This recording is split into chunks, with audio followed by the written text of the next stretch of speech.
Post-Legislative Scrutiny Committee in 2020. Before I begin, can I please remind members, witnesses and staff present that social distancing measures are in place in committee rooms and across the Holyrood campus. In addition, a face covering must be worn when moving around, exiting and entering from this committee room, although they can be removed once you are seated at the table inside the room. Can I also remind all those present to turn off any mobile devices to silent so that they don't affect the committee's work this morning. Due to my return and to membership changes, Anas Sarwar and Willie Coffey are no longer members on the committee.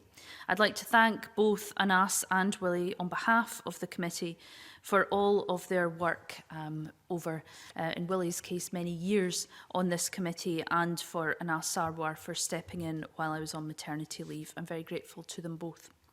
And I'd like to welcome back to the Audit Committee Gail Ross. And the agenda item 1 is declaration of interests for Ms Ross, as it is her first meeting. Can I ask you, Gail Ross, to please declare any relevant interests?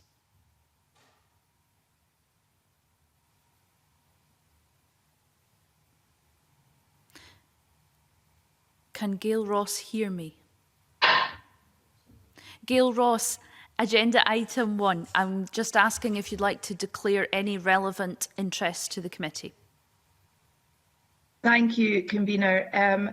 I used to be a councillor with the Highland Council, but that finished in 2016, but I did receive remuneration for it.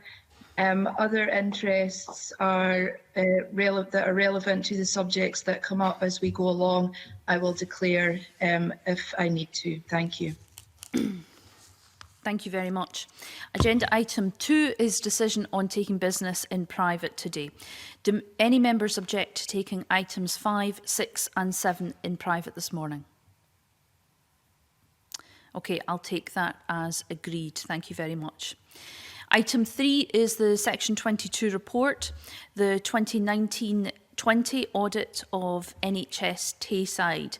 I'd like to give a very special welcome to our witness, the Auditor General, this morning. It's the first time I have convened a meeting since he took up his post, and I'd like to offer him my warm congratulations. So we have Stephen Boyle, the Auditor General for Scotland, who is with us in the committee room.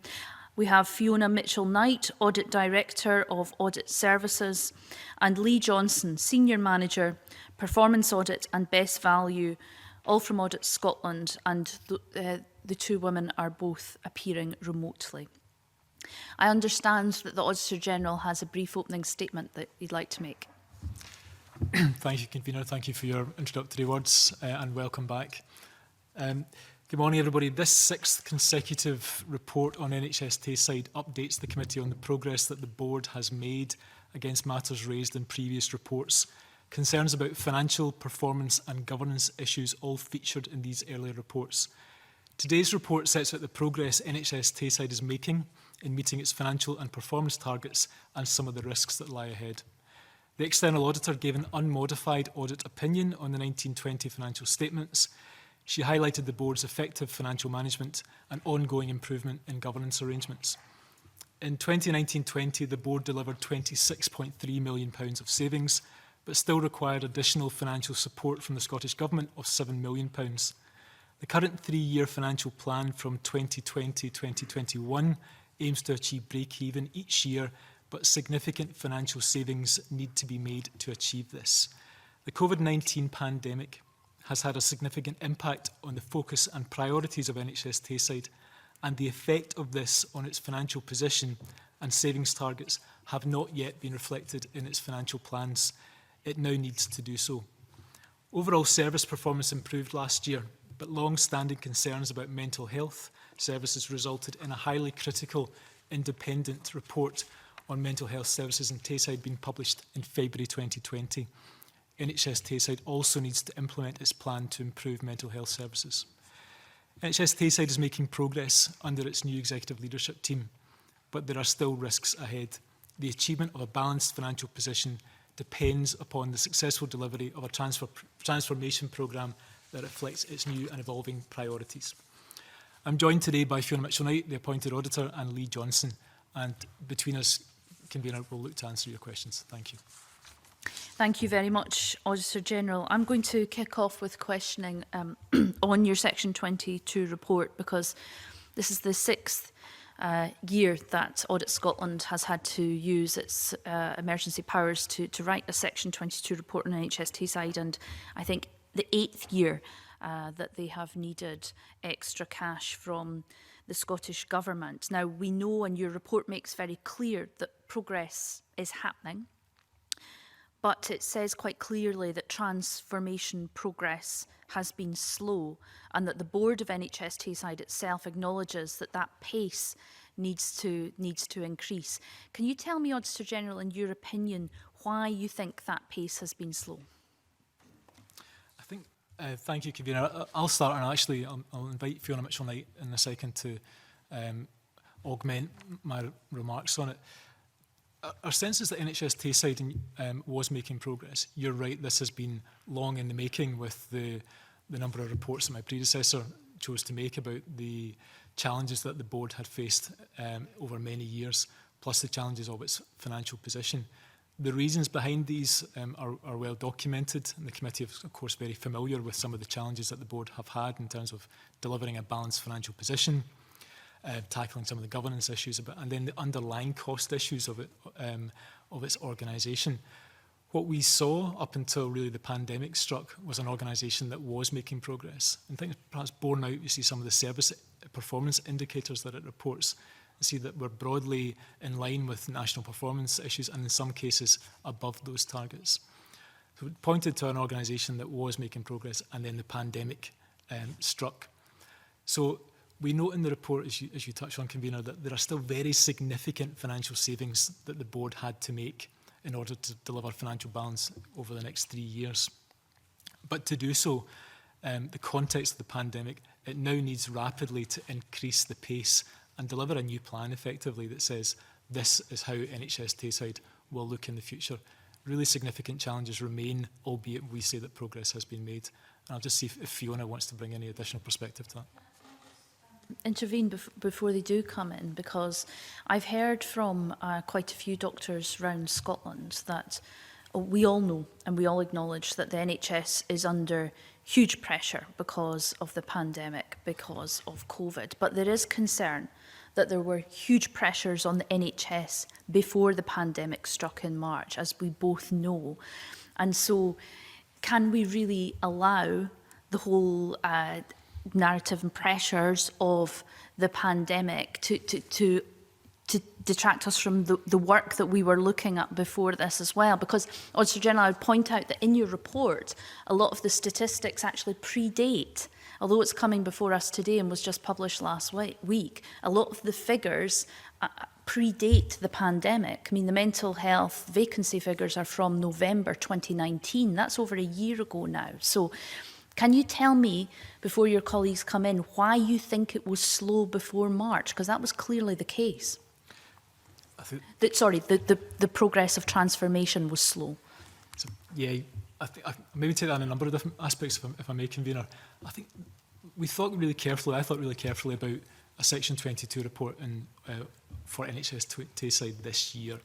And very much for the reasons that you outlined, the fact that there had been a history of this organisation in terms of statutory reporting, that many of the factors before you today existed pre-COVID, and it's not sufficient in itself to say that the pandemic overrides any of kind of organisational challenges that existed before this date. So we thought it necessary to update you in terms of the progress that the organisation had been making, and that was our judgment. So yes, and as the Chief Executive of the board has commented, that the pace needs to increase. So the factors that existed are documented in the report about the continuing need to tackle its cost base, progress that is being made in terms of aspects of its governance arrangements. But these existed, but progress was being made. But what we clearly see now with the impact of the pandemic is elements of a game changer. So as NHS Tayside has pivoted in many respects from a transformation programme, and now identifying that its remobilisation programme represents its new plan for the future. As we note in the report, it now needs to do so quickly. And I think, as all NHS organisations will need a post-COVID plan, NHS Tayside in particular needs to show that progress. Sure. Tell me, you talked about cost base and governance. Why do you think on those two specifically progress was slow before March? I understand, of course, things on these will have slowed up since March. There's no question about that. But pre-March, why wasn't progress faster on these? If I may, I'll touch on the cost base and I'll ask Fiona to say a little bit more about some of the specifics of the governance, but what progress has been made. In terms of the cost base, and we touched on the report that there's historically three main reasons why its cost base is higher than those of other NHS organisations. Its staffing model, its prescribing arrangements, and its inpatient costs.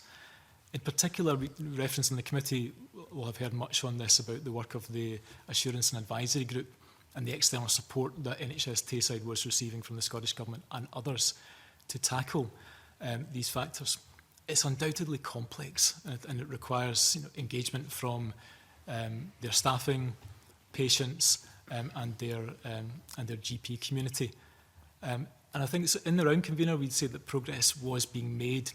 The complexity of it is undoubtedly one factor, as it affected the pace of it.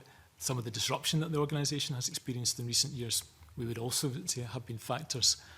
But I think all the more reason for us that, given the length of time that this has happened, is that, and also that COVID itself cannot be seen as a brand new factor, given the history of the organisation, that it now needs a plan to tackle and set out how it's going to deliver service in the future. I think what you're saying to me is progress is slow because it's so complex. Are we asking them to do too much?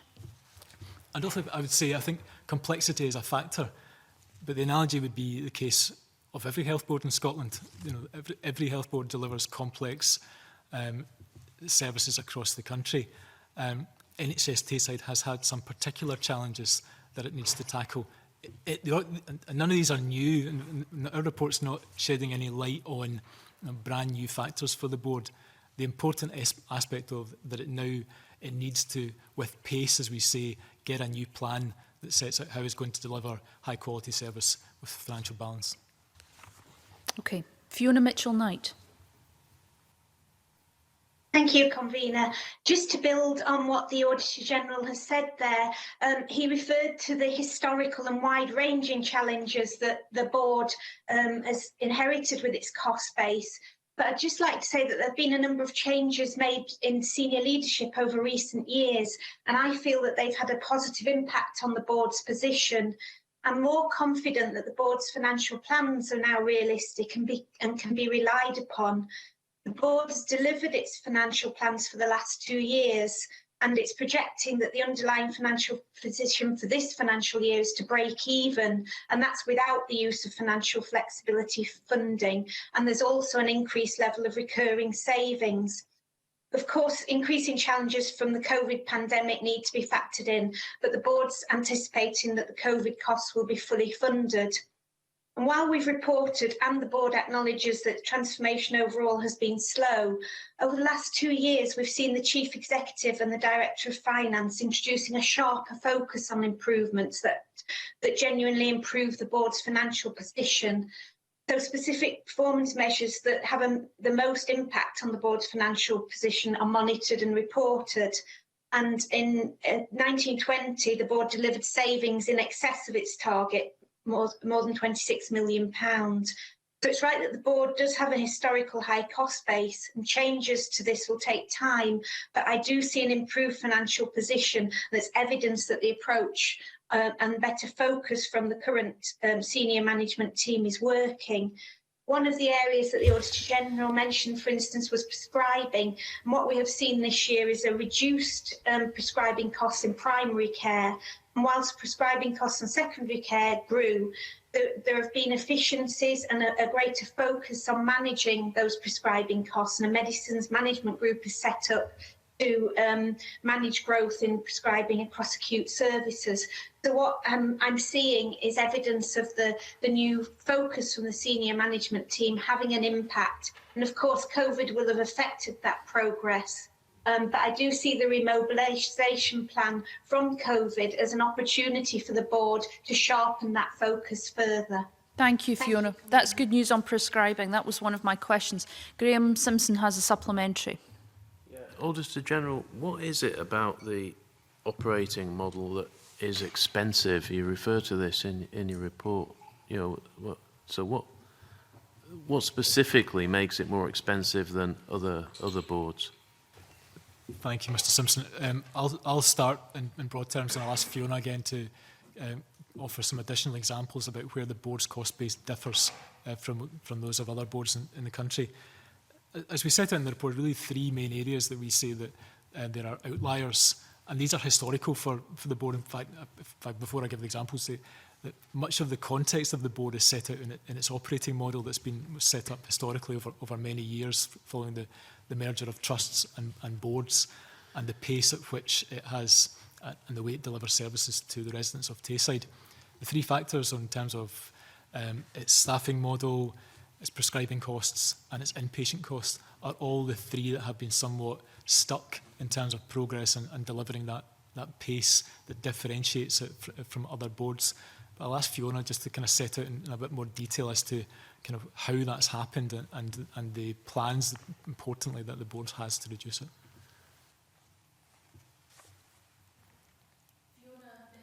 Thank you, Convener. Yes, as the Auditor General said, workforce prescribing and acute services are the three main areas where we have identified the board as an outlier in the past. I talked briefly there about prescribing, and the board has a very clear focus on that. I'll just touch briefly on workforce costs, and then I'll maybe ask Lee Johnston to come in and she can provide some comparative information with other boards. But NHS Tayside, in common with other boards, is struggling with workforce costs. There is increased activity and flow through the services, which of course it is a good thing because people are getting treated, but the costs for that are expensive. There are a high number of vacancies, and temporary staff costs, of course, are greater than permanent members of staff. This area is very much a focus for the board, and it's one of the specific areas for focus in the board's remobilisation plans. I'll maybe ask Lee to come in and to provide you with some comparative information. Can you be a little more specific on the staffing? I mean, where are the vacancies? I mean, one of the questions I wanted to ask was around psychiatrists. I think you only have, the NHS Tayside only has a third of the psychiatrists it needed. Well, that was of November last year, which are the most recent figures in your report. But when you talk about staff problems, vacancies across the board, are we talking doctors? Are we talking nurses? Are we talking support staff? Can you be more specific, please? And how does that compare with the rest of Scotland?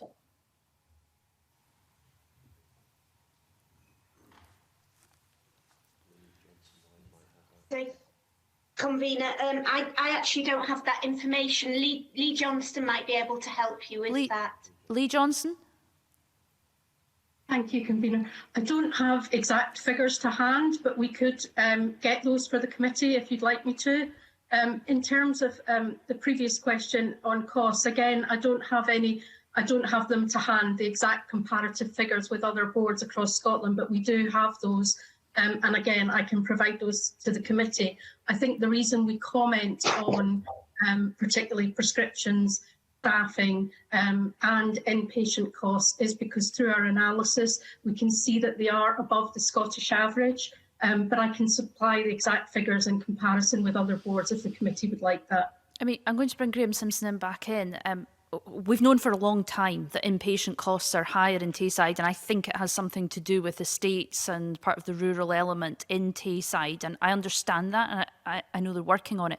I think residents in Tayside want to know about these staffing vacancies because that is of real concern to me as a resident and as a citizen. You know, do we have fewer doctors per head than the rest of Scotland? Do we have fewer nurses? I think that's the kind of information I would be expecting in this report. So if you could get back to the committee with that very soon, perhaps within the week, I would be much obliged. Graham Simpson. Yeah, Convener, I would agree with that, because I'm still not clear in my head what it is that's making the staffing model more expensive than other boards. So maybe that breakdown will help the committee. I'm assuming at some point we will have somebody from the board in front of us. So I think we do need that breakdown. We need to know where the costs are. It's not enough just to say it's expensive, there are vacancies. I think we need a bit more detail. Can you just clarify, Lee Johnson, do you have that information, you just don't have it in front of you today? Yes, we have that information. And of course, Convener, we will be reporting, as we always do in our NHS in Scotland report that's due out in February, about vacancies across Scotland. And I think it's important to point out that NHS Tayside are not alone in terms of some of the vacancies that they have.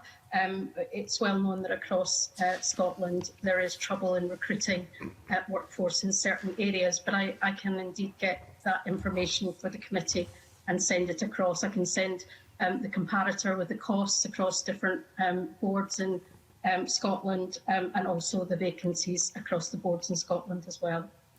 Okay, before I move on to other members, let me just reiterate my concern about the mental health situation in Tayside. We know there was a report done by David Strang. It was welcomed.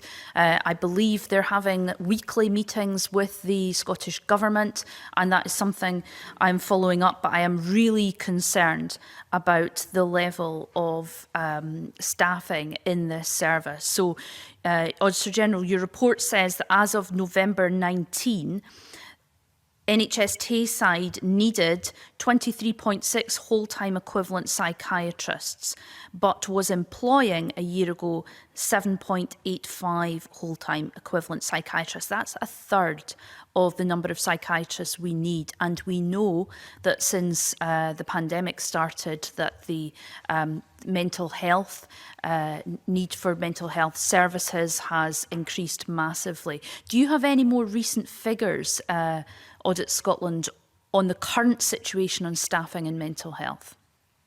In terms of the numbers, Convener, you're quite right. These are really quite stark numbers. I think the only thing, and for all the factors you outline, that the pandemic has increased pressure on mental health services that are noted here.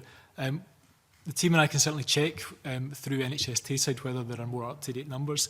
I think the only thing I'd say in terms of the stats that we quote in paragraph 42 of the report about the number of whole-time equivalent relative to establishment for psychiatrists, part of those numbers were supplemented, the gap rather, by locum psychiatrists. In itself is not ideal, and it was also, as noted in the report from Dr. Strang, about one of the factors about the use of locum psychiatrists and the quality of care that resulted through mental health services. All of these were identified as part of the recommendations for NHS Tayside to take forward.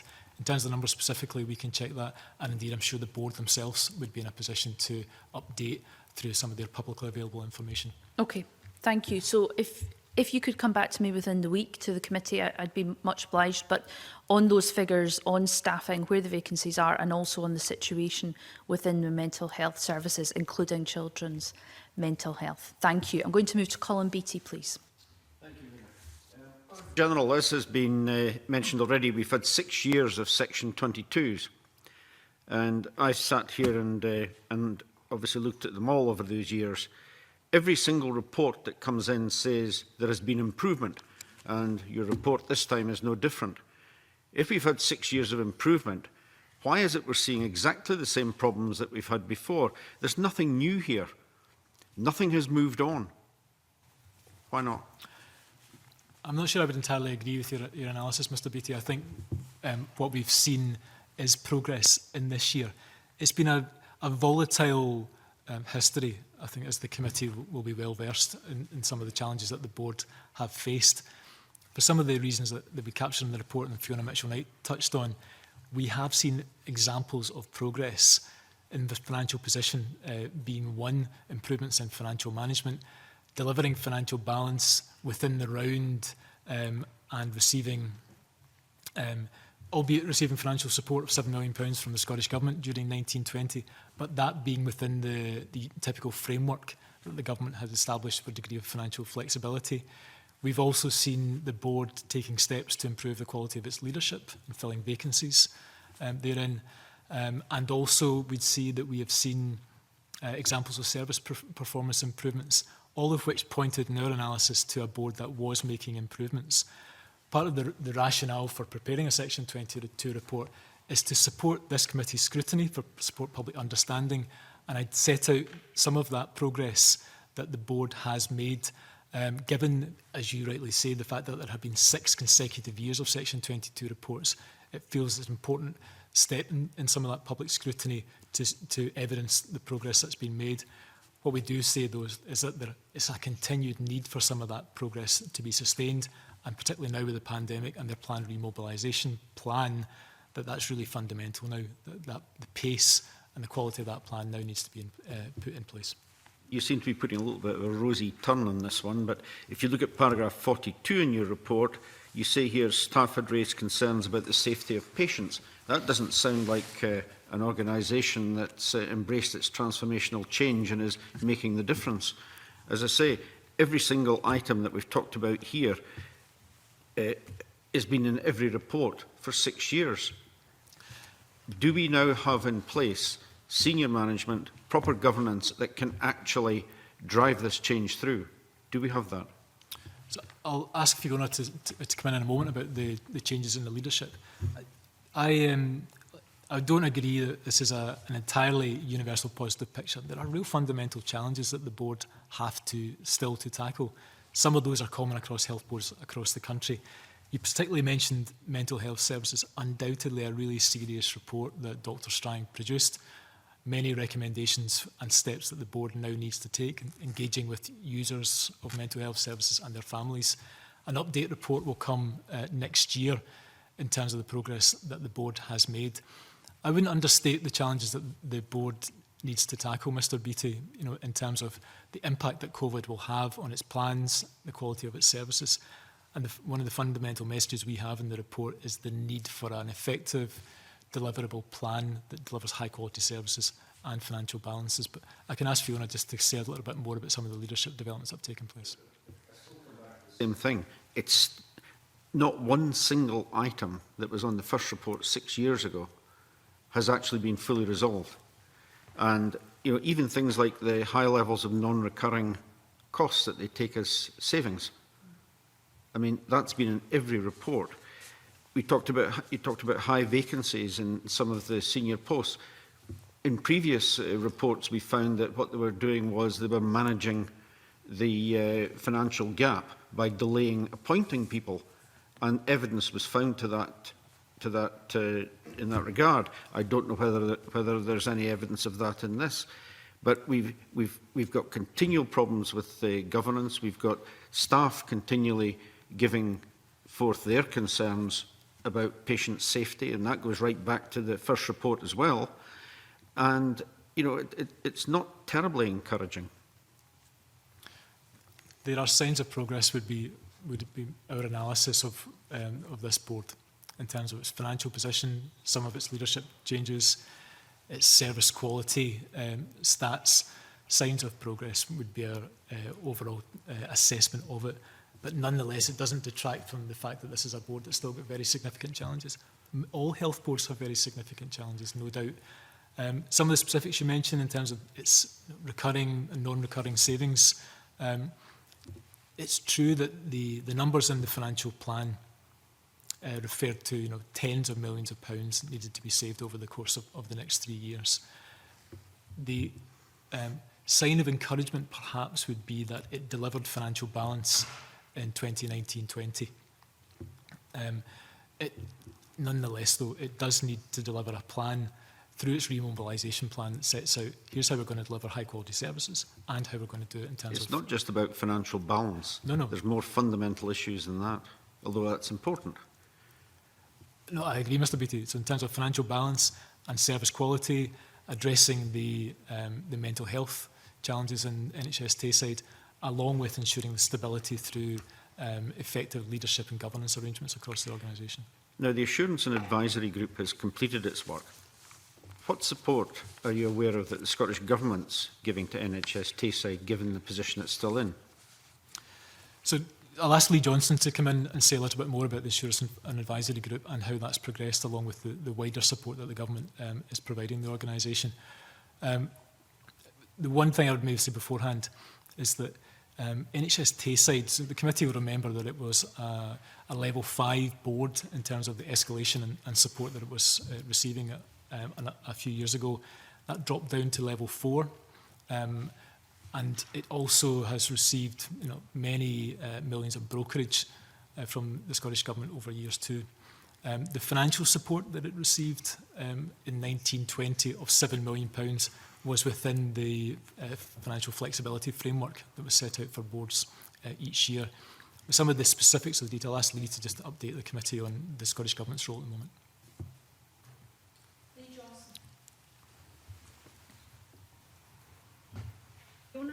I think you wanted to come in. Fiona Yes, Mitchell-Knight. Yes, thank you, Convener. I'd just like to make reference to some of the positive improvements that have been made in the board over the last couple of years that we have indeed reported on. So in terms of governance, over the last 2 years, we have concluded that the governance arrangements in the board are effective, and that wasn't the case historically. So there have been definite improvements in the financial planning, the budgeting, the reporting of financial information. There have been improvements in the committee structures and the audit committee being extended to an audit and risk committee. So there are a number of governance improvements that I can point to. There are also ongoing improvements still to be made, but definitely progress in that area.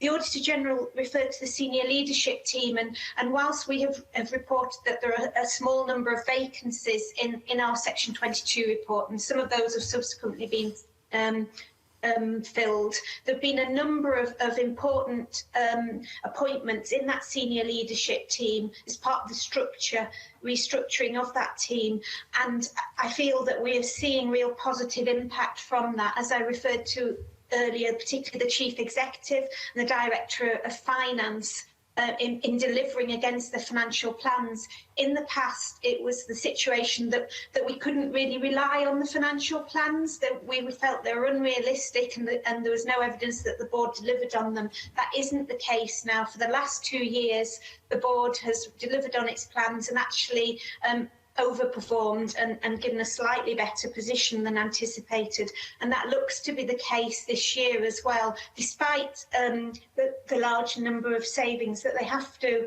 achieve. It looks like the board are on target to do that. In terms of support that the board is getting, when the Assurance and Advisory Group finished its last report, that was when the board was moved down to the escalation level 4, and there was less formal support from the Scottish Government at that point in time. But the Scottish Government is providing specific assistance to the board with its mental health improvements. And just in terms of the leadership of those improvements in the mental health, a particularly strong appointment is the Interim Director of Mental Health, who has led the board in producing the action plan in response to the mental health report, and also recently the mental health strategy, I'm just trying to think what it's called, Living Life Well, a lifelong approach to mental health in Tayside, has been published in draft and will be finalised in early 2021. So the board recognised the importance of making swift action in improving its mental health services. And whilst COVID clearly has had an impact on how it can go about that, it hasn't lost focus. Thank you, Fiona. So that's helpful. Thank you, Fiona Mitchell-Knight. You said that the appointment of the Interim Director of Mental Health is a particularly strong appointment. Can you tell me how you know that? Have you seen improvements in the service already since his appointment? Yeah, so it's a lady, it's Kate Bell, so it's about the pace really in response to the inquiry. So the action plan has been put in place in response to the report, and as I say, the strategy has been published. Yes, it's yet to see the impact of that on the services. Clearly, it's not going to be something that will be fixed very quickly. But in terms of the momentum and the focus, that's the reference I make to that being a strong appointment, convener. Okay, thank you very much. I'm now going to move to Gail Ross, please. Thank you, convener, and good morning, panel. Thank you for coming along this morning. I'm going to go a little bit deeper into the mental health stuff, and I know that we've touched on it in quite a number of questions already. It's extremely worrying that in a report like this, that we have to read such things as a breakdown of trust, a lack of respect, poor service, patient care and outcomes. Challenges are long-standing, and there's a culture of blame and bullying. Can you tell me how far along, and I would hope that the answer would be quite far if we're going to be reporting in, I think, the early half or spring next year, about the 51 recommendations, and are there any challenges that mean that any of these recommendations won't be fulfilled? We would agree, Ms Ross, that the findings of Dr Strang's report are very serious indeed, and the quality, the challenges that the residents of Tayside received in terms of mental health services are set out in the report, and they make for very difficult reading. In terms of our understanding that Dr Strang will update on the progress that has been made in early next year, the most recent update that we have is that of the 51 recommendations, 10 had been identified as being completed, with 38 in progress, and some slippage against a very small number. So we would say that as signs of progress, but clearly it's a matter for Dr Strang to kind of form the judgments that he'll expect to do so in early next year. We'll of course keep track of that and report progress in the round in our audit reporting during 2021. Thanks. Can you give us any indication of which ones the slippage is happening on, and what they're doing to try and make sure that that doesn't happen?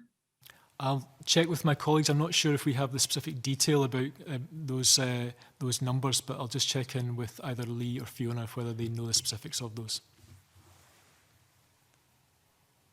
No, I don't have any further information. Thank you. No, I don't either. But I can. There was an update to the board. I think the last one was in October, and I can get that to the committee as well. It may be, convener, that it's something that NHS Tayside themselves are able to share on the progress that they're making against those recommendations separately, if the committee would require an update in advance of Dr Strang's report in a few weeks' time. Okay, thank you very much. Gail Ross, do you have anything further at the moment? Thanks, convener. It's been mentioned, and obviously we know that this is a nationwide issue with the COVID-19 pandemic, but as the convener said as well, it's going to hit mental health services pretty hard. What has been put in place to make sure that the service is going to be able to cope with the increased number being referred?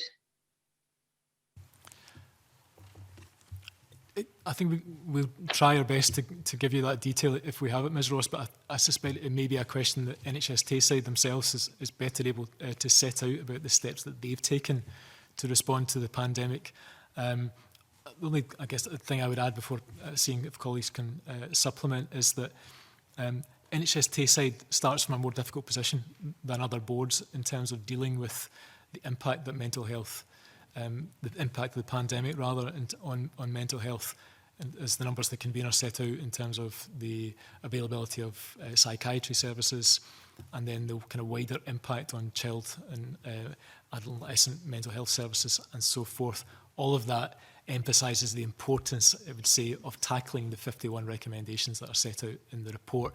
And at that point, we'll have a better feel for kind of how well placed they are to support the community of Tayside. Thank you very much. Alex Neil.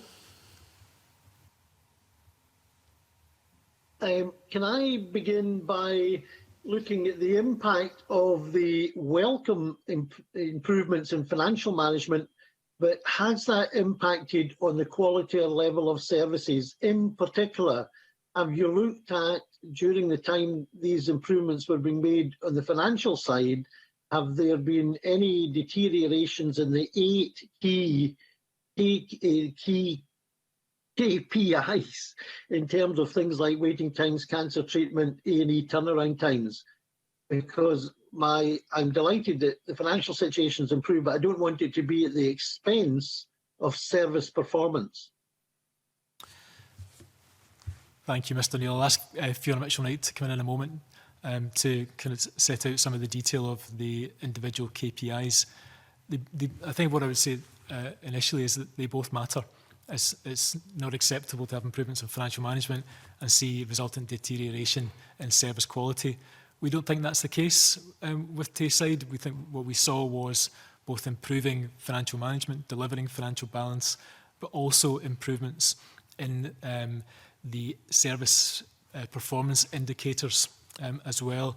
In particular, we've seen improvements in some of the A&E performance rates and also some of the cancer statistics as well. But I'll ask Fiona to say a wee bit more if there's anything further she wishes to draw out.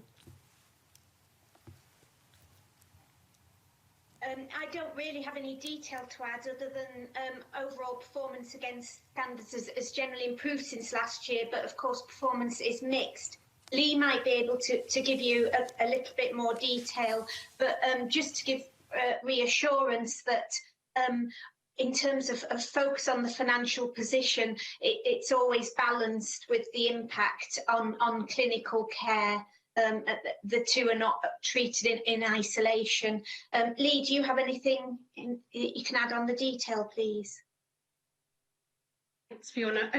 I think I would just add that they have made improvements compared to last year in many of the waiting time standards that you talk about, Mr Neil. And I think it's worth noting that obviously in 2018, the Scottish Government introduced the Waiting Times Improvement Plan. And as part of that, they agreed, so not looking for all boards to meet the actual standard, but agreeing kind of performance goals or trajectories in those key waiting times targets. And there was 9 of those. And in fact, NHS Tayside made progress in 7 of those. It met 7 of those trajectories that it had been set. Obviously, the Waiting Times Improvement Plan has now been paused and we don't expect it to continue. There will be a new way of trying to deal with the backlog in waiting times, which will be about clinical prioritisation. And I think that relates to the earlier question around mental health as well, that the people with clinical priority will be given priority. Okay, that sounds good. Can I specifically ask, one of the points you made in the introduction was the reduction in the prescription drugs bill in the primary sector, although it's gone up in the secondary health sector. When we were in Tayside taking evidence from the board 2 years ago, the points they made about the relatively high prescription bill they had was that because they spent more in drugs, it meant keeping people out of hospital. And if they hadn't spent as much in drugs, then the number of people in hospital would actually have gone up. So conversely, is there any evidence that the reduction in the primary care prescription drugs bill has led to any deterioration in the percentage of people being hospitalised? I think we may need to come back to the committee on the specifics of that, although I think we've seen, I think we heard Fiona Mitchell-Knight a moment or two ago to say that some of the challenges also exist in the cost base in the acute setting too. So whilst accepting the correlation that NHS Tayside set out about increased prescribing costs in primary care may have a reduction in instance of activity in the acute setting, I'm not sure it's entirely borne out by some of the high-level numbers that we have in the annual report at the moment. I'll just check with colleagues though whether we've seen some of that relationship in detail, Mr Neil, because it may be a reasonable explanation. Yeah, No, I don't have obviously if any you evidence on that. Because obviously, if you decrease the drugs bill in the primary sector, and that does lead to more hospitalisation, that could be a contributing factor to the increased drugs bill in the acute sector. So it would be useful just to check that out to see, because I'm basing it on the evidence conversely that was given to us 2 years ago when we were in Dundee, and I think it would be useful just to check out. Can I ask you also about another comment in the report, overrunning by £2.5 million? I've got two questions on this. First of all, is it specifically social care costs, or is it the cost of running the health and social care partnership? Because the two things are not necessarily the same. Question number one. And question number two is, again, sometimes an increase in social care costs can lead to a decrease in health costs because people are being treated at home rather than being hospitalised. So can I ask, again, is there any link between the increased cost of social care and the impact that is having on, for example, hospitalisation rates? I'm going to pass over again to Fiona Mitchell. Sorry, to Fiona Mitchell in a second. I think Fiona can draw on her experiences also as the auditor of Dundee City Council and the Dundee Integration Joint Board, just to see if that relationship that you outline, which it seems reasonable, Mr. Neil, about investing in health and social care in a community setting, and the expectation you avoid the costs in an acute setting. All of that seems reasonable. And also ask Fiona just to cover a bit of specifics of the £2.5 million overspend, if I may. Fiona Mitchell-Knight. Right. Yes, so I really don't have any more detail on the overspend other than the reporting that it's relating to social care there, and I don't have any information on the interaction between those different costs. I'm sorry, I think that would need to be a question we'd need to come back to you, Mr. Neil. If you come back to us on both issues, that'd be very helpful, because I think the whole point here is, the interaction between prescriptions and social care, because clearly one of the key drivers is to reduce the level of hospitalisation of patients, and both social care and prescription drugs in the primary sector can make a significant contribution to achieving that. So the interaction and any information you've got on that would be extremely helpful. I've got two final questions. The first one is on estates. One of the reasons why the cost base of Tayside Health Board was higher relatively to other territorial health boards was because of the legacy on the estates front, that it never really cleared. There's a lot more buildings were being used to deliver services in Tayside than, relatively speaking, in comparable health board areas, and some of those buildings were being vacated and were being marketed. Has there been any progress in streamlining the estates portfolio? Mr. Neil, asset management and the development of the asset management strategies across the board is an area where we have an ongoing focus, and we do monitor it through our annual audit report. And a regional asset management plan was presented to the board in 2019, but we reported that needs better alignment with the board's transformation plans and a better link to the clinical strategy and financial plan. So whilst there has been some progress there, there's still progress to be made. Right, okay, no doubt we'll get an update on that from your next report. My very final question, Convener, is I notice the Chief Executive is got a £60,000 and a contribution has been made of £140,000 to his pension fund, if I read your report correctly. What's the justification, particularly for that contribution to the pension fund? So I guess the first thing I would say, and I'll ask Fiona to set out the detail in a wee second, is that all of these numbers are audited, Mr. Neil, both the the remuneration that the senior executives receive in the year, along with the pension contributions. The specifics of the pension contributions can vary by individuals depending on their age, length of service, and it is all subject to audit evidence during the course of the year. But I'll ask Fiona just to see if we've got any detail on the size of the number and why that differs from what you might have expected. Thanks, Mr Neil. No, I don't have any further information, only to reiterate, as the Auditor General said, that the remuneration report figures are audited by us, and we haven't reported on any issues regarding that in our report this year.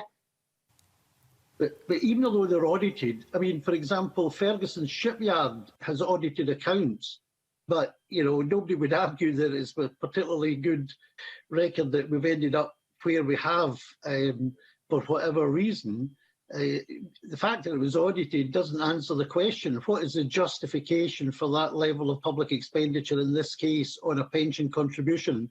I'm happy for you to come back to us on that, but I do think we require some justification for that level. Somebody in 160,000 and they get a pension contribution of 140,000. I'm sure that would delight the low-paid people in Tayside Health Board enormously, who've struggled to get by. So I would appreciate it if you for it, please. So in terms of the figures that appear in the remuneration report, Mr Neil, they are in accordance with the pension schemes. So the issue is around the pension scheme rather than the individual entitlement of the chief executive, I would suggest. I'm not in any way casting any aspersions on the chief executive. He appears to be doing a good job from your report.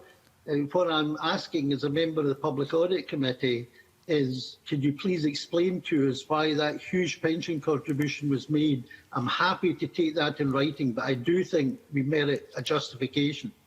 Auditor General. Thank you, Convener. Just to follow to Fiona Mitchell-Knight's comments on it. So NHS senior managers are members of the NHS superannuation scheme.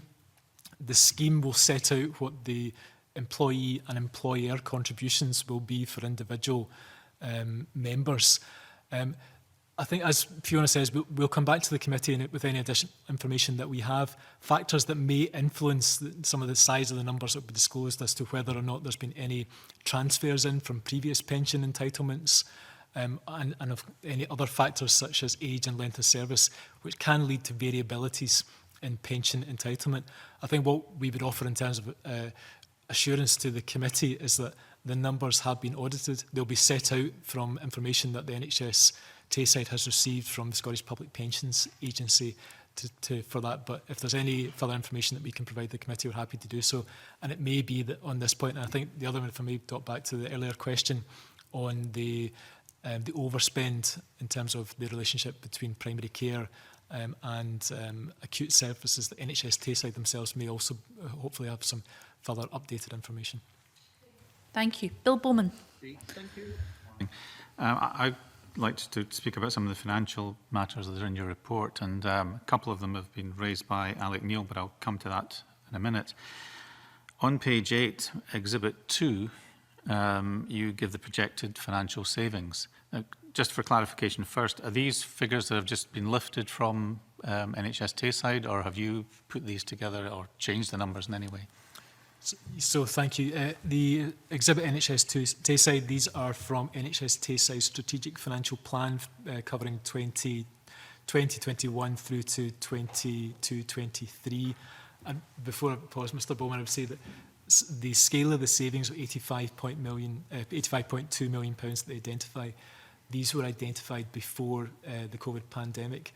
And effectively, the key point of making the recommendation indeed is that there's a real need and pace around a revised plan with associated realistic deliverable savings targets that accompany it. Do you know if they're doing that? Yes, they are. They are in progress of updating their remobilisation plan and taking steps to do so. And it's important that that's done correctly, the right level of diligence, but also the associated pace around that too. So it would be useful to see that, obviously.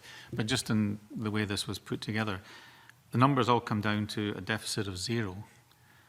Something would suggest that there's a number there that just is sort of the balancing number that brings it back to 0. Do you know which number that might be?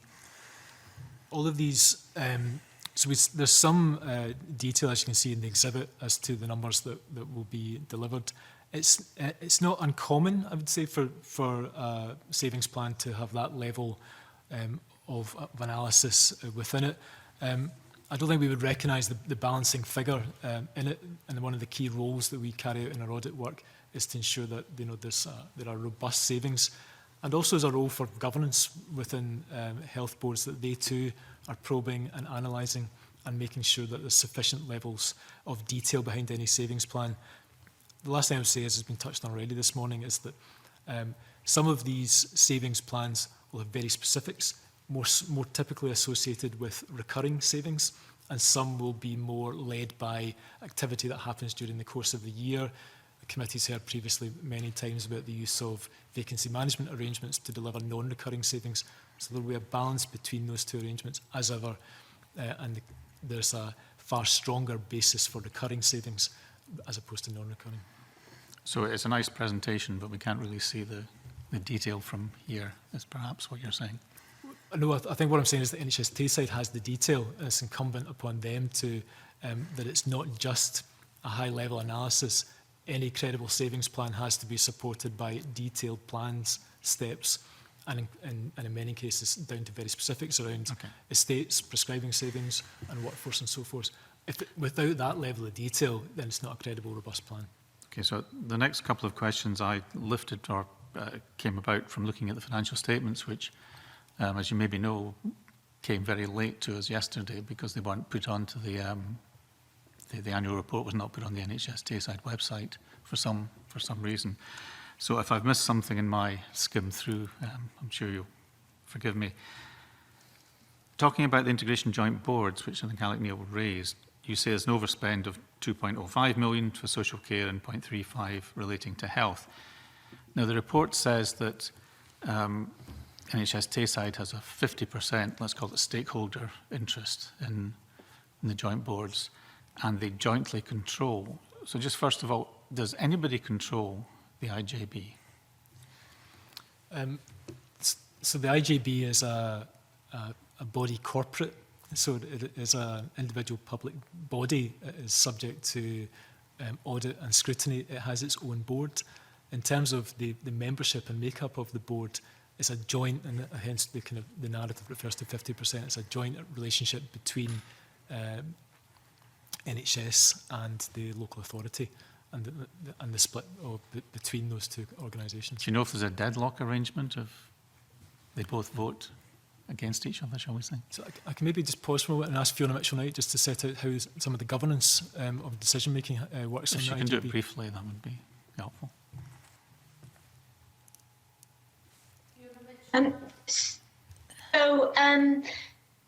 The integration joint boards, so there are 3 integration joint boards, Angus, Dundee and Perth and Kinross, and they all have their own governance structures and board arrangements, and their boards are responsible for the budgeting and monitoring of performance and financial activity. 50% interest in each of them. So just to understand then, when you say 2.05 million, where is that?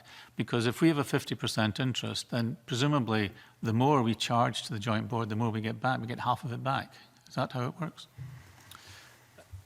I'll ask Fiona Mitchell-Knight just to say it can be quite complicated about the arrangements and various factors, including set aside, about the flow of funds between the board and the scrutiny. But I'll ask Fiona. But is that 2.05 million net, or is that a real cost to NHS Tayside? So do you mind repeating that again? Is that a net cost after, if you like, they charge that to the IJB and then they get a percentage charged back to them, 50% presumably? So I'll ask Fiona just to explain it, but both NHS Tayside and the 3 local authorities for the 3 different IJBs are all financial contributors to the IJB. and then the services then return. The specifics as to kind of how it's arrived at the financial position at the year end. Fiona, So is there a settling? sorry, Mr. Is Bowman. there a settling of balances at some point between NHS Tayside and the IJB? I'm not sure we'd say it's a settling of balances. It's clearly set out in the framework agreement between the organisations about their respective contributions to the IJB, what services will be delivered thereafter. I mean, I don't want to get, obviously, for colleagues here to get into too much of the details of the accounting, but you can maybe come back to us then as to whether that's a real number Bowman. that's a cost to... Can I just say, I think Bill Bowman is touching on one of the key issues here about accountability of these joint boards all over Scotland and how these funding arrangements are arrived at and how we can scrutinise them. It's certainly the last question on my list to ask you today, Auditor General. I mean, Tayside is a good example. We've got 3 different boards, I think 3 different funding arrangements. And Auditor General, maybe in answer to Bill Bowman's question, you can also tell me, how do we get accountability given that the contributors are split over your jurisdiction and the Accounts Commission's jurisdiction? How do we get accountability for expenditure in the IJBs? So you're quite correct, Convener, that there's a range of accountabilities between myself as the auditor of NHS and central government bodies and the Accounts Commission who audit and oversee local government. IJBs are local government bodies, and therefore, they are subject to scrutiny by the Accounts Commission in terms of their activity. Those arrangements are working well in that we've seen that where issues have arisen in individual IJBs, that the Controller of Audit has prepared statutory reporting on those organisations. So there is a mechanism in place to do so. Through my own work, and I think the committee will be familiar, is that we've prepared a number of reports, and it's still in part of our plans about how health and social care integration is working in Scotland. As you know, we're in the middle of thinking about our forward programme and can consider that carefully as to how best we kind of set out in any more detail to support this committee's scrutiny of IJB arrangements. Graham Simpson. Yeah, thanks.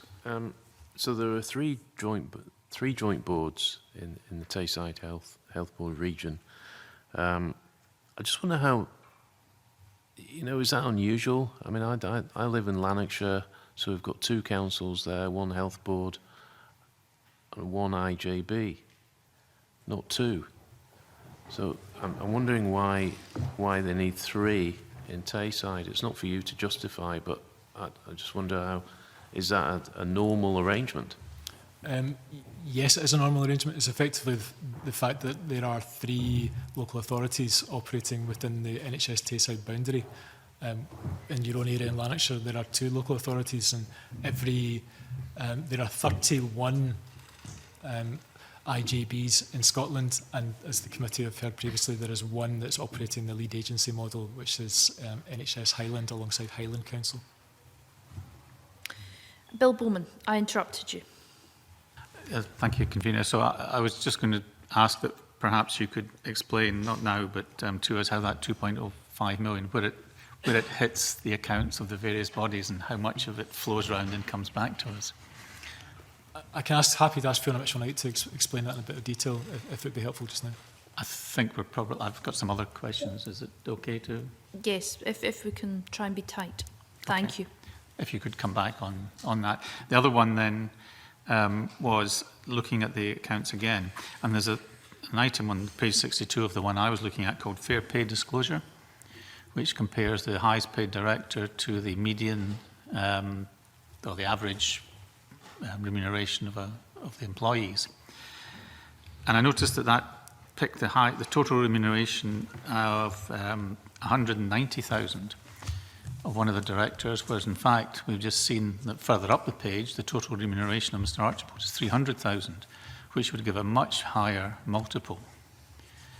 Do you know if there's been some disconnect between the 2 tables? My short answer would be no. I don't think there has been a disconnect. The fair play disclosure in the accounts will be set out in the NHS accounting manual as to whether it's the gross salary excluding or including pension contributions. It's my understanding that it excludes pension contributions, and it will be the same for both the highest and lowest paid employee to arrive at the ratio that's reported. Is it just sloppy wording then to talk about total remuneration in both places? So I think the wording that will be used will be set out in the NHS accounting manual. So it's not one I would say if... But that's not what we're looking. We're looking at the financials. Well, not the financial statements, but the notes, I think. So I should say that the NHS accounting manual sets out really quite prescriptively the format and content of NHS accounts in Scotland. It would be an option for the Scottish Government, who sets the manual, if they wish to broaden out the definition to include pension contributions. I'm just using the word total remuneration that appears in two places and seems to mean different things. I think that's helpful for feedback in this one. I think that we can highlight to Scottish Government to see if there's anything that they would wish to improve and provide additional clarity. Okay, thank you. Okay. Auditor General, can I thank you and your colleagues from Audit Scotland very much for your evidence. Sorry, Mr Bibby. Did you want to ask a question? No, you're fine. Okay. Can I thank you, Auditor General, very much for your evidence on NHS Tayside this morning, and thank you also to Fiona Mitchell-Knight and Lee Johnson. Agenda item 4 is the Section 22 report on the 2019-20 audit of Social Security Scotland. Can I welcome our witnesses this morning? Stephen Boyle, Auditor General for Scotland, Mark Taylor, Audit Director, and Carol Grant, Senior Audit Manager, Audit Services, Audit Scotland. And Mark Taylor and Carol Grant are both appearing remotely. Auditor General, I understand you have an opening statement on this report. Thank you, Convener. This report updates the committee on the findings from the 2019-20 audit of Social Security Scotland. It brings to your attention the appointed auditor's qualified opinion on the regularity of the 2019-20 accounts. It also provides an update on the progress Social Security Scotland has made on establishing its error and fraud management arrangements. The appointed auditor has given an unqualified opinion on the information reported in the financial statements, which means he is content to show a true and fair view of follow all relevant accounting standards and rules. The qualification relates to the estimated levels of fraud and error of 14.8 million in carers allowance expenditure, 5.2% of the total benefit. This expenditure is not in line with the relevant legislation. Carers allowance is being delivered by the Department for Work and Pensions on the Scottish Government's behalf through an agency agreement. Social Security Scotland is reliant on DWP's estimates of error and fraud. It is important for Social Security Scotland to understand the levels of error and fraud in all of the benefits it administers. With a range of benefit delivery arrangements in place, the impact of error and fraud will remain an audit risk. Social Security Scotland has strengthened its arrangements for the prevention and detection of error and fraud over the last year and has increased staffing in line with workforce plans. Further development is needed in some key areas, including ongoing development of digital systems, guidance on determining residency, and establishing its own arrangements for estimating and reporting on error and fraud within the Scottish system. My report also looks ahead to issues and challenges for Social Security Scotland due to the COVID-19 pandemic. It is now responsible for a range of complex and high-value benefits. The continuing impact of the pandemic increases uncertainty and financial risk in an already challenging environment. The implications of changes to delivery timelines, arrangement for benefit delivery, and benefit eligibility and uptake rates will be complex to manage. Social Security Scotland has adapted quickly to the immediate operational challenges of the pandemic, allowing it to maintain administration of benefits while addressing the safe working of its staff. We will continue to assess the detail of these arrangements through our audit work. Convener, happy for Mark, Carol and myself to answer any questions. Thank you, Auditor General. Colin Beattie. Thank you, Convener. Auditor General, I'd like to just get some more clarity around the error and fraud team. I mean, this whole Section 22 report really is about the level of errors and fraud within the system. Are we more or less comparable with the rest of the UK in terms of fraud levels within benefits? It's undoubtedly a complex picture, Mr. Beattie, and I'll ask Carol Grant to come in a moment just to kind of say in a bit more detail about the progress that the agency has made in terms of increasing its own activity in terms of the number of people it employs and how that's working in terms of error and fraud work. In a UK context, error and fraud has always been a feature of organisations that make benefit payments. The committee will be familiar with the fact that the National Audit Office, for example, has qualified the accounts of the DWP for 31 successive years due to levels of error and fraud in a range of its benefits. The agency has made progress, is our assessment, in terms of the upskilling, the recruitment, in terms of its error and fraud activity, but risks remain, and particularly as we see that there's some interruption because of the pandemic and the pace of which Social Security Scotland becomes responsible for some of these benefits, but it's a key factor that it needs to challenge.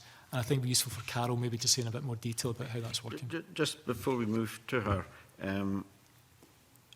what I'm unclear about in this report is, do we have a firm figure for the level of fraud that there is? Because looking at your report, you talk in paragraph 25 about targeted sampling indicated around 75% of errors had already been identified and corrected based on sampling. And again on paragraph 20, DWP and HMRC estimates of error and fraud range from 3.9 to 9.4%, which is a heck of a margin based on the figures that are being handled. So, do we actually know what the level of fraud is in Scotland? With the level of precision that we would all like, no, we don't. And there will always be estimates on the level of fraud in any benefit. It's undoubtedly complex, and I would. What we have this year, particularly in terms of carers allowance, is that we have better estimates. The committee, you may recall last year's session, Mr. Beattie, that the estimated levels of error and fraud in carers allowance payments dated back to activity from the mid-1990s. That what we have seen this year is progress in that front, and that has allowed us to be more certain about the level of fraud within the Scottish system, and it has a bearing on the qualification that we've put in the accounts. But so while we see there's progress that's been made, and I think what we've tried to quantify elsewhere in the report is that as the Scottish Social Security Agency assumes more responsibilities during 2021, there's still estimates of level of error and fraud. Why that matters so importantly is the work that Social Security Scotland itself has in terms of its own team in order to make estimates that are reliable for it and target its activity to tackle levels of error and fraud. I'm just trying to get my head around it though. If targeted sampling indicates that 75% of errors were being identified, and then again we're saying that DWP and HMRC are looking at a range of error and fraud rates between 3.9 and 9.4, presumably that estimate is after the sampling, which indicates that 75% are being picked up. So that would indicate that this is that at 3.9 to 9.4, that's somewhere in there is about 25% of the errors and fraud that's taking place are rolled up in that very wide range. The 3.9 to 9.4 is estimates against individual benefits that are set out in that paragraph. So those will vary depending on the benefit. I think it would be helpful maybe just to pause for a second for Carol just to kind of set out in a bit more detail how the intervention team is working and how that then translates into the reliability ultimately of those estimates and what that then means for. But I would like at some point to better understand the wide range of these figures and what the implications are on this sampling. Okay. Carol Grant. Thank you, Mr. J. Thank you, convener. I'm happy to come in on this point. As the Auditor General has said, the arrangements for fraud and error within Social Security Scotland have been strengthened, specifically in relation to the 70% that was quoted. The interventions team that's been established did a specific data mining exercise, and what they found within that was an error rate of 43%, but of the errors, 70% had already been identified and were being addressed. So I think it shows the difference between the kind of detailed data mining and the error detection rules and processes that are already in place. What we are seeing and what we need to see is a move away from the detection and more to the prevention, so that the amounts are being correctly paid in the first place. And that is what Social Security Scotland is working on further developing at the moment. So just to clarify, you start from the point of view there's a 43% possibility of error and fraud, which is eventually whittled down to between 3.9 and 9.4%. Seems extraordinary. Is that what we're actually saying? No, I think it's picking up figures from different parts of the report that don't necessarily come together in that way. The 43% that I was referring to was a specific exercise within Social Security Scotland. So that was the kind of real errors identified. The rates that I referred to in the other paragraph in the report are estimates from DWP on the kind of overall benefit system. So we're talking about some specifics here that sit alongside estimates that happen elsewhere in the system. So this, let's put these other figures aside. 43%, based presumably on some kind of sampling, 43% of the benefits were found to be potentially error or fraud, and that proactive action had to be taken to bring that down. That seems a colossal level of error and fraud, and it seems like a significant task if that's the exercise that's got to be carried out on an ongoing basis to bring this down to hopefully an acceptable level.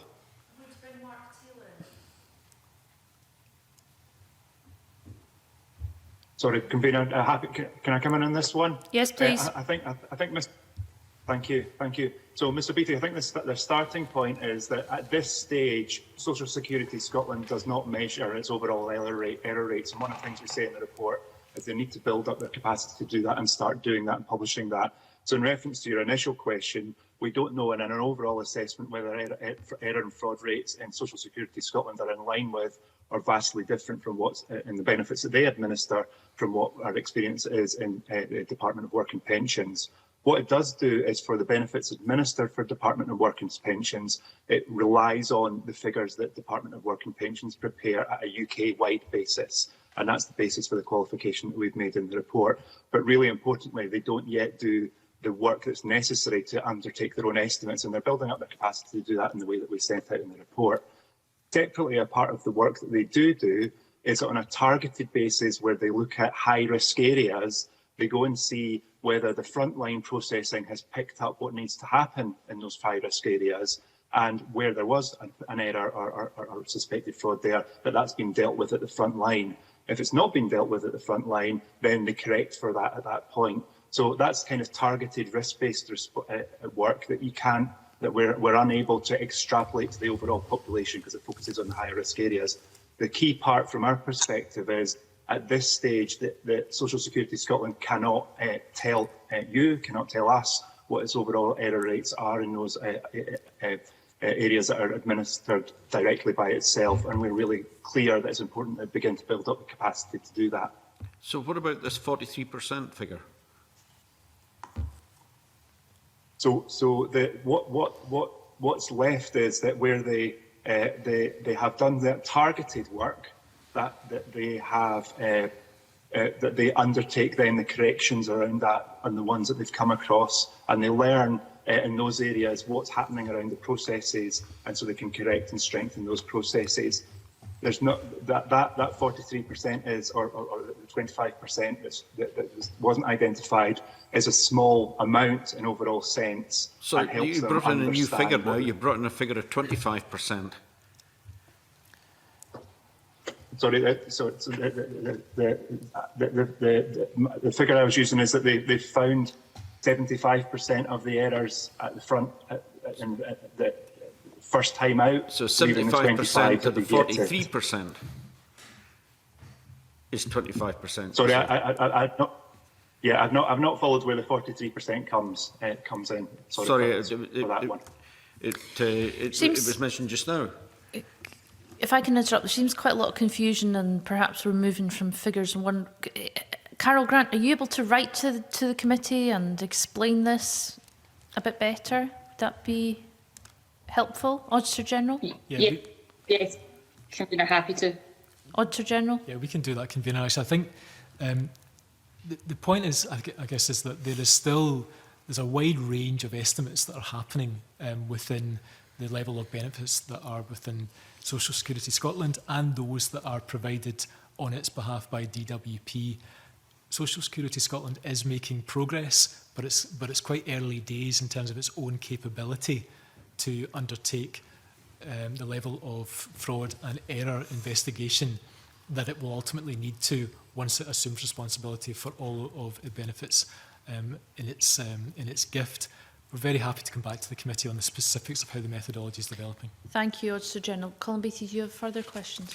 Just to ask if your report indicated that the error and fraud team was being expanded, and you said that by March 2020 they'd be up to 47 FTE and would eventually be 190 FTE. Did they achieve their 47 FTE by March? We report, Mr Beattie, that they have increased from 17 to now over 40 full-time equivalents by the end of March, with plans for further expansion. What will depend, though, is whether or not how the pandemic has impacted on its ability to recruit during this period. It's a key part of its business. This is a key point that it needs to and has plans to increase its capability. It's taking steps, but it's got much to do to get itself into a place where it's got all of the ability and authority within its own organisation to undertake the level of error and fraud prevention work that it needs to. And just one final question. Are you satisfied that the training and policies being put into place are adequate, that are appropriate for what is required, and that the staff are properly supported and equipped for the job? It's a two-part answer to this to that question. I would say that they have made progress. We talk at paragraph 22 about the strategies that it's implemented, error control strategy, counter-fraud strategy, and as well as new arrangements around investigations. All of that is welcome. It had planned to engage with the UK Cabinet Office and some of its expertise around error and fraud prevention during the year, but those plans were interrupted as a result of the pandemic. That level of skills transfer and knowledge transfer are key to it building up its own capacity around error and fraud prevention during 2021. Okay. Gail Ross. Thank you, Convener, and good morning, panel. Thank you for joining us. I want to touch on where the report says that there are ongoing weaknesses within the agency's core case management system. And I wonder if you could, for the record, just tell us what those weaknesses are. Thank you. I'm going to ask Carol Grant just to set out the progress that the agency's made in terms of its digital infrastructure. Thank you, Auditor General. I think what we actually see in the report is really picking up on the fact that there are manual controls within the system. That is part of the kind of process of a minimum viable product and the system development. I can confirm that audit testing during the year confirmed that the system controls were operating effectively. Manual controls are more reliant on individuals and there is more risk of them not being consistently applied, and that's why we would look for system controls to be in place. But we identified the control environment to be operating effectively. So, with the system controls, are you expecting that to all go digital at a certain point? And do we have a timescale for that? We don't have a specific timescale. The system is being continually improved in development as part of the kind of agile approach to the system development, and as new benefits are coming on. So it's a kind of continual learning cycle within that.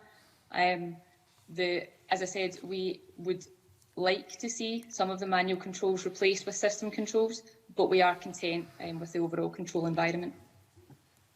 And do we have any cost overruns at all with the digital system? I'm obviously thinking back to other public service IT systems that maybe didn't go as well as planned. I don't have any information on that. I don't know if Mark has anything from the programme side. Taylor? Thank you, Convener. We've reported, the committee will be aware, on progress on the overall programme a number of times. When we last looked in depth at this, the overall cost levels were not the challenge. What we did say at that time was that it was really important that the programme was able to set out its longer term plans, and there's been significant progress on that since, and translate that to cost plans, and we've also seen some progress on that. As part of the Auditor General mentioned earlier that we're currently looking at our future work programme. We expect that continuing work in social security will be part of that, and we'll continue to undertake the committee as we do that work. Okay, so there seems to be good progress. Are there any challenges or issues coming down the line that you foresee at all with the digital system? I think what I would say about that is that it's a big job still. I think really fundamentally important is a clarity about the order that things are done, the arrangements that are in place in a very complex set of relationships, both with Department of Work and Pensions and a range of suppliers. And there's much still to work through on all of that. I think there's no red flags that we're aware of at the moment, and we'll continue to do the detailed work that we've got planned in that and report to the committee in due course. Okay, thank you. That's me, Convener. Thanks. Auditor General, you want to come in on that? Fine, just briefly, Convener, to say that at last week's committee meeting on major IT projects that you took evidence from the Scottish Government, the Social Security digital programme features quite prominently in some of the major projects that the government is taking forward in terms of its IT infrastructure, and noting that some of the infrastructure that they are deploying around their own assurance activity, that Social Security Scotland is part of that framework that goes forward. So very clear focus on the need for that to go well, but the assurance activity that is built into that process exists. Okay, thank you very much. Graham Simpson. Thanks, Convener. I just want to be clear that in relation to error and fraud with the carers allowance, that Social Security Scotland is still reliant on the estimates from the DWP. Is that still the case? Yes, that is still the case. Those estimates were updated during 2019-20. I think I mentioned this briefly, Mr Simpson, that the reliability of the estimates that had been in place dated back to the mid-1990s. Those were updated during the financial year just past. That allowed it to be a more accurate assessment of the level of error and fraud. And going back to something that Mark Taylor said earlier, that Social Security Scotland is not yet in a position, I think he said this, is not yet in a position to publish its own error rate. And is that, am I right in thinking from what I've heard so far that that is down to lack of staff? So this is a planned project and a planned growth, and as it assumes responsibility for the range of benefits that are coming to Scotland. Part of that, of course, has been interrupted with the pandemic. We set out at, helpful for the committee, Exhibit 1, that shows really the wave of benefits that have come to Scotland. What the anticipated timeline was going to be before the pandemic and what it's now going to be. So alongside your own question about the capacity with which it has to undertake error and fraud evaluation work, the pace is also, it's received competence to deliver the benefits, is also been slightly interrupted. So both those things will happen in tandem. What we've seen last year is that it has made progress. So it's increased the number of people who are operating within its error and fraud team. The training and support that it planned to undertake didn't take place. It's now going to happen during 2021. And as their capacity grows, they'll assume responsibility from DWP for this work. Oh, right, so you've got all these new people. What are they actually doing if they're not doing, if they're not producing an error rate? What is it they're working on? Is it just constant training? So we said, I think it's more than that. We set out paragraph 23 some of the kind of the main responsibilities that the team are undertaking in terms of investigations, training indeed, and recovery activity as well. All of these are factors in the team's work. As ever with these sort of things, if there's more specifics as to kind of how that division of responsibility works, Social Security Scotland will be well placed to update the committee on how that's operating. Yeah, I think to be fair, it's not a question for you, it is for Social Security Scotland. I've just got one more question.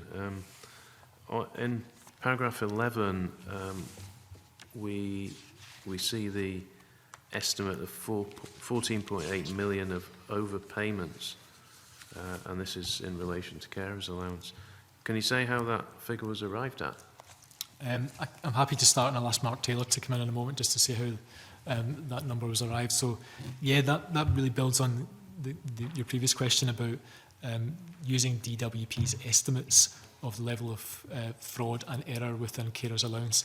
We also go into the report and the split that's assumed between error and fraud rates, but I'll ask Mark to come in and say a bit more. Mark Taylor. Thank you, Convener. Yeah, the fundamental process that DWP has to measure and estimate its error rates is based on a review of a statistically valid sample of cases. They'll then investigate the circumstances of those individual cases for each benefit, including carers allowance, and look to kind of confirm retrospectively the evidence base for the award of the benefit. That, on many occasions, will include talking to the individuals concerned. It will include obtaining proof of employment, proof of income levels and the like, and all the factors that go in, and quite a detailed review of that sample that they'll then extrapolate up to the wider population at UK level. As the Auditor General says, that hadn't been done for a long time in relation to carers allowance, and only in the last year it's been updated. And what we've done here is we've been able to rely on that estimate as being appropriate for our view of the level of error also in Scotland, and it's around 5.2%, and the 14.8 million is 5.2% of the total spend on carers allowance this year. It is an estimate. It's not, and it's an estimate based on a UK-wide figure. We're clear that it's a clear enough case to bring to your attention that there is a material level, a significant level of non-compliance with the underlying benefit legislation, and that's what we report in the audit certificate. Thank you, Mark Taylor. Bill Bowman. Can I just ask about the accounting for this, if I understand it? So if you pay out £100 and your estimate of fraud or error was 5, you would then set up a recoverable amount of 5 and reduce that as you collect the money back, or you decide it's irrecoverable. Is that what happens? Effectively, and we touched on it in the... Sorry, I'm happy to let Mark Taylor answer. Mark Taylor. Apologies, Auditor General. It's in a very broad sense, Mr. Bowman. What happens is that you recognise the expenditure of 100 until you identify the specific error or fraud of 5, and then you would look to identify that as a debt and collect that debt. Of course, not every individual case is identified. So alongside that, there's also provision for error levels, and set up a set of provisions and estimates for what the overall effect of that is, and all that plays through into the aggregate spending figure. So we've looked at the detail of that, and we're happy that the overall accounting approach that sits behind that. Sorry, could you just clarify that then? You pay out your 100, you know 5 is, if that's the estimate, it shouldn't have been paid out. You do or you don't set up an amount recoverable for that? So to clarify, so what you account for the 100 because that's what you've paid out, is the very short and simple version of this.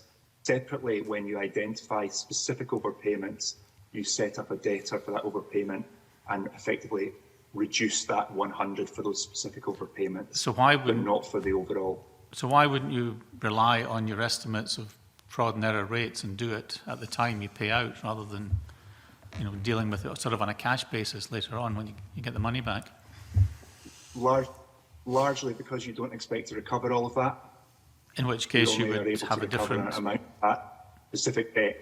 Yeah, you're only able to recover the specific debt that you identify for individuals that have been overpaid. It just seems that there's something missing there, that if you know there's an error based on your best estimates, somebody looking at the financial statements would be interested to know how much of that you think you're going to get back. And you would then say, well, some of that that's what we would judge never to get back, so you would reduce it again. But it just seems to be the sort of easy way of kicking it down the road until you actually find something and then just take the cash when you get it. So that's essentially what happens in a very detailed way that we're happy to go into. I think the key bit here is what's been recognised in public expenditure terms is the amount of cash, essentially, that's been paid out, irrespective of whether that was paid out as a result of error and fraud. And that's what is recognised as the cost to the public purse. So where you recover that, then you'll look to recognise that recovery. So just finally then, you're sort of losing a control over the management then, aren't you? That they don't have to account for what they think the error rate is. They just let it go down until they collect it, and then everybody's happy to some money's coming in. Which is absolutely the case why we're strongly of the view that it's important to measure and report on overall error levels, because the accounting's one measure, whether or not we qualify the accounts as one measure, but the most important measure is the agency's own assessment of error rates and what they're doing to manage that, and similarly what DWP's assessment is and what approach that they're taking, and we'll look to very much continue that message. Neil Bibby, please. Thanks, convener. Obviously, we've just been discussing there, and the report discusses the impact of COVID on eligibility and uptake of benefits. The number of households in Scotland in receipt of universal credit has increased from just under 250,000 to now just under 500,000. And it's obviously important to understand the full impact of increased eligibility and uptake and the impact this will have on Scottish benefits. That obviously remains uncertain, but it'd be helpful to understand, more fully about the problems. Could you talk through and detail the difficulties in assessing the impact of this, and could you also indicate when we might get a clearer picture of the impact? Thank you, Mr Bibby. I'll start and I'll ask Mark Taylor to come in a moment just to set out in a bit more detail about what this might mean, the pandemic might mean for the implications for the Scottish budget. We agree that many of the benefits that universal credit that you describe are effectively passport benefits that then flow through to eligibility for some of the benefits that will be captured in Social Security Scotland's accounts. We touch on in the report some of the scale of the numbers about the relative increase that the pandemic has had in terms of universal credit claimants, and particularly kind of flow that through to what it might mean, for example, to the Scottish child payment and the impact of using the Fiscal Commission's estimates that say that for the 21-22 year on child payment alone, that's increased from 65 million to 77 million pounds. The forecast that the Fiscal Commission make and what that means for the impact on the Scottish budget will be captured in the budget that comes to the Parliament in January. It's undoubtedly true, though, that it increases more volatility into the Scottish budget and the potential, and the distinction, I should say, rather, between the Scottish-only benefit arrangements and those that are UK-wide that are administered on DWP's behalf. For the Scottish-only benefits, it will be Social Security Scotland that bears that risk effectively as to the implications upon its budget. But I can ask Mark Taylor to say a wee bit more about the kind of the overall fiscal context of that. Thank you, Auditor General. In terms of when will we know more and what do we know? So I think we start with the expectation, as you do, Mr. Bibby, that the increase in universal credit, which has been hugely significant in terms of volumes, will ultimately play through into the passported benefits. I think it's fair to say from our information from Social Security Scotland, and they'll be able to provide more up-to-date information on this, we're not seeing that that's significantly been the case so far. But of course, we'd expect a degree of lag where lots of people who perhaps are unfamiliar with the benefit system are falling into the benefit system for the first time and taking advantage of the support that's available there. It will take a little time to understand what else might be linked to that, and it may take a while to work through. But our information is that that's not playing through in high volumes yet. The Scottish Fiscal Commission, as the Auditor General says, has the responsibility for forecasting likely benefits expenditure, a key part of its remit, and I've been unable to take to update its forecasts as a result of the pandemic at this stage. But we would expect when the Scottish budget is published, which will be into the new year, that the Fiscal Commission will provide updated forecasts at that point, both for what's the impact in the current financial year and what's likely to be the impact going forward. So we'll get more information at that point. We'll get more of a sense of what the overall impact of that is. The last thing to say, as the Auditor General said there, is that the extent to which that hits the Scottish budget depends on whether there's an equivalent UK budget at UK benefit or not. So for the Scottish benefits, all the cost, the Scottish only benefits, all the costs falls in the Scottish budget. So obviously if the demand goes up, then there's more cost to be borne in the Scottish budget.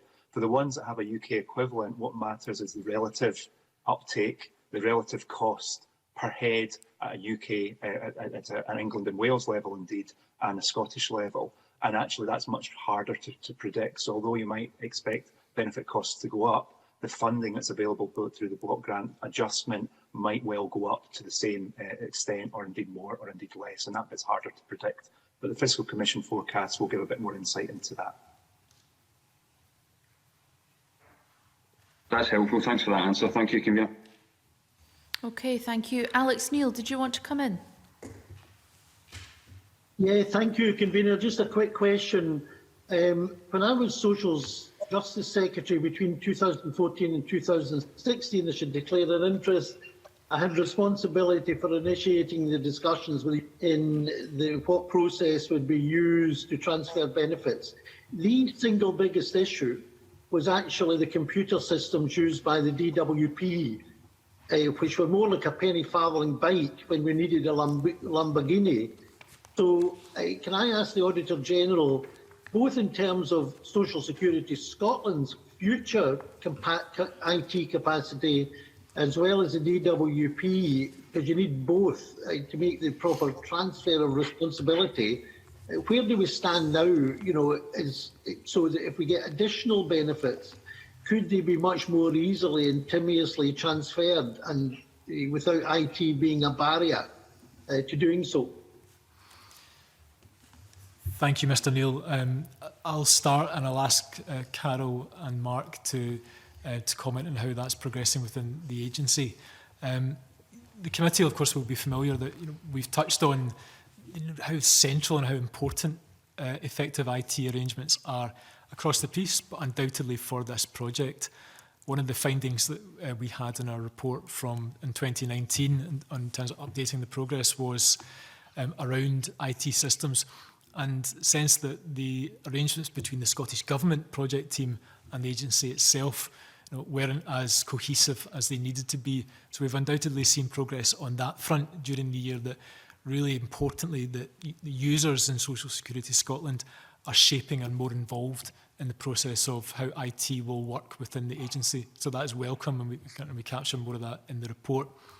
In terms of the process of benefit transfer and how those connections are working between DWP and Social Security Scotland, I'll go to Carol first to see if she can update the committee on how that's progressing. Thank you, Auditor General. What we are seeing is a developing in the relationship And as part of the performance audit work, which was paused as a result of the COVID-19 pandemic, we did some direct work with the Department for Work and Pensions, as well as Social Security Scotland, and we heard from both sides that the relationship was in a good place, that they were both actively involved in discussions about how they can move forward and what will make the kind of case transfer work. So I think similar to what the Auditor General has said in terms of the improvements between the programme and Social Security Scotland, we're seeing improvements in the other wider relationships that need to be in place as we move down this road.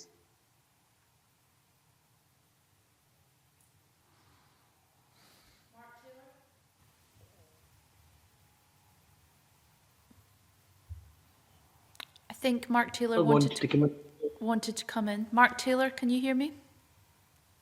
Yeah, thank you. Thanks, conveners. Just waiting for my microphone there. So just very briefly, Tad, and just to recognise the point, Mr Neil, is that interplay between DWP systems and the Scottish systems absolutely still part of the critical decision making that's there, and that we are very aware of and have reported on the real reliance that the agency and Scottish Government continues to have on DWP systems, and also aware that, for example, when the Cabinet Secretary made an announcement about disability benefits in November, that a key judgment that she makes and the key part of the programme's work is to agree with DWP what the path to readiness is around that. And you'll see from that announcement some areas where she'd caveated that because that's not yet been fully nailed down, but in other areas, as part of the process, being clear that both parties are ready to go is a really important part of the process. Good. Thank you. Alec Neil, nothing further? Thank you. Okay. Thank you very much. Thank you. I have a couple of questions on this myself. Obviously, the Scottish Social Security Agency is a new agency for Scotland, so the agency itself is of interest as well as the work it does, which we've been discussing today. It's of particular interest to me because it's based, as you know, Auditor General, in Dundee. Do you know how many people are currently employed by the agency? I am definitely going to pass over to colleagues convener just with the specifics of that, and I think we do know. You of course will have seen that the agency has kind of visibly set up its headquarters in Dundee with its new waterfront building, but I can just check with colleagues if we know how many people are now currently employed. Mark Taylor. Yeah, I could come in on that one, convener, and just quoting the numbers from the audited accounts at the end of March. There was there's 666 individuals and a full-time equivalent of 647 people employed at the end of March. There was also a number of interim workers, around 75 full-time equivalent on that. We know since then that after pausing the recruitment process for a small period as a result of COVID in March, that the agency was able to resume its recruitment. And we also know that during that period, around 400 staff have been recruited in addition to the 666 since that period. So there's a real, despite the pandemic, there has been a real gearing up. The convener will know there's a long way to go in terms of overall employment yet, but there's been a real continuing to build up capacity. Largely that's in anticipation of the further benefits that will come, the disability benefits that are planned in the timetable around that, and most pressingly the Scottish Child Payment, and with applications for that already open and payments for that beginning in the new year. Thank you, Mark Taylor. So what you're telling me is there's over 1,000 people employed by Social Security Scotland. Is that correct? Yes. Okay. Can you tell me how many are employed in the Dundee area? I'm afraid I don't have that information. Perhaps I should have had that with me today, convener, but it's certainly something we can investigate with the agency and confirm. Okay. I'd really appreciate if you could come back to me on that. I'm also interested in where the senior jobs are located as well. One of concerns locally is we were promised, senior jobs in the local area, but some of us understand that a lot of these jobs are located in Glasgow. So I would quite like to have a breakdown of where the jobs are located. Obviously, this becomes more complex in the COVID pandemic if people are working from home. And obviously, that's one reason for my question as well, to really get an idea of our local economy in Dundee, how many of these jobs that we were promised will be located locally and how many have been spread across the country. But if you were able, Mark Taylor, to come back to me in writing on that, I would be very grateful. I would just we'll investigate that with the agency and come back. Thanks, Fiona. Thank you. Auditor General. Yeah, I think you're right, Convener. I was going to say is that I think it's much more fluid and much harder to do that with any certainty now with the pandemic and working from home arrangements. And indeed, I think what we've seen through the pandemic is that organisations have been able to function, social security included, through working from home arrangements. So the certainty with which they might be able to predict where people's base would be might not then translate into what their being in the city could have for the local economy.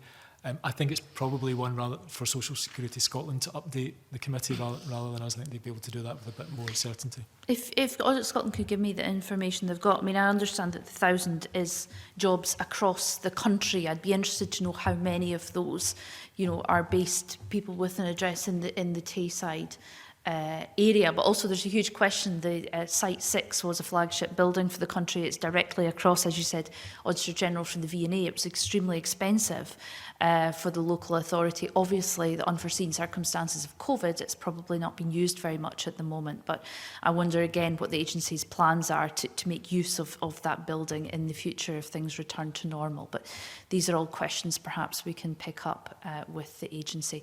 Do members have any further points on this Section 22 report for the Auditor General and his team? Okay. Can I thank you all very much for your evidence this morning? Lucy, is that the end of the public session now? Okay. And I'll close the public session of this committee. Thank you.